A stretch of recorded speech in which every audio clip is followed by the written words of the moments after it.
Quanto è frullato? Ciao psicopatici frullomani! Cotto e Frullato è un canale YouTube in cui Maurizio Merluzzo si cimenta in pazze ricette che diventeranno succulenti frullati. Questa è la sua missione vita e non c'è ostacolo che possa fermarlo. Cerca di tramandare così la passione del suo maestro, la frullanza! Maurizio riesce ad avere anche un assistente, Elena. È una cattivona. Dopo averlo distratto, mette un fungo allucinogeno nel suo frullatore, all'insaputa del povero Maurizio.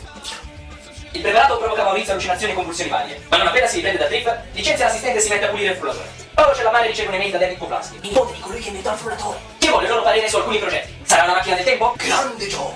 Ma Patrizio dice no. Nel frattempo Maurizio si cimenta ai nuovi frullati. Lo assiste la sua amata sorellina Giulia. Dopo che due vanno a fare la spesa, Maurizio riceve l'apparizione del suo maestro, che gli annuncia un evento imminente. Ignaro di ciò che lo attende, Maurizio vuole frullare un kebab, ma il kebabaro non è d'accordo. E nonostante Maurizio cerchi di convertirlo alla frullanza, tra due inizia una spietata lotta senza esclusione di colpi. Trascinandosi, Maurizio riesce a completare il frullato e dopo averlo assaggiato, muore. Dopo aver messo le sue reliquie all'asta, la serie ricomincia con Daniele Dasemante, che prende il posto del defunto Maurizio Merluzzo. Ma durante la puntata d'esordio suonano alla porta.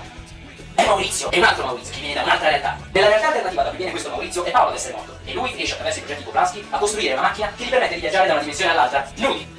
Ma ci si può rivestire. Si riprende il programma con un Maurizio più energico, divertente, muscoloso, più canterino, meno capelluto ma più barbuto. Seguendo le orme del suo se stesso predecessore, riaccende il frullatore. Riprende anche la sua relazione con Daniela, che però nella sua dimensione non aveva mai conosciuto, ma lascia fare. Nel frattempo, Elena rintraccia il kebabaro, stringendo con lui un'alleanza verso il loro nemico comune. Nino66 rapisce e lega avvelena il povero Maurizio, in pieno stile so. In questo gioco per bere l'antidoto il nostro eroe dovrebbe frullarsi la mano. La mano nella parte più buona del corpo perché era già condita. Ma Maurizio è immune a qualsiasi veleno, e traendo in inganno Nino666 riesce a liberarsi e a metterlo in fuga. In preda all'ansia post-rapimento, Maurizio ingaggia Patrizio come guardia del corpo. Armato e sempre pronto, Patrizio spara involontariamente a Teos. Paolo, preoccupato per Maurizio, chiama Alessandro De Rosa, che avendo studiato psicologia olandese, riesce con l'aiuto di Enrico a far capire a Maurizio che è la fregna che gli manca. Durante questa rivelazione, Maurizio riceve la chiamata del suo maestro, che lo motiva, è giunta l'ora della resa dei conti.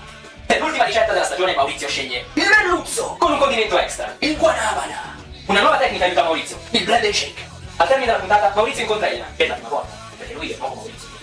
Capito, no? Elena ha un'arma segreta, Dudu, il colletto del kebabaro, riempie di botte Maurizio. Arriva anche Nino666, si toglie la maschera. Matteo! Amareggiato dalla continua esclusione dal programma, si vendica su tutto e tutti, facendo letteralmente esplodere lo studio di Cotto e Frullato. Arriva a salvarlo come un fulmine a cesarino, Pop, David Poplaschi. E colpi di mazza da baseball, a terra Mimieco mentre Chip e Chop si allontana. Maurizio e Pop sconfiggono Dudu e il kebabaro, mentre in sottofondo la voce di nonno Poplaschi scandisce quelli che sono i colpi di una battaglia all'ultima frullanza. KO! Fatality!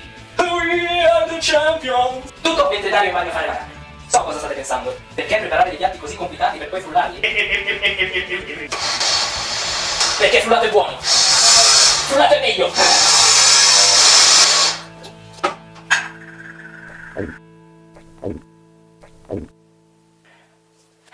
Cotto e Frullato, bitches!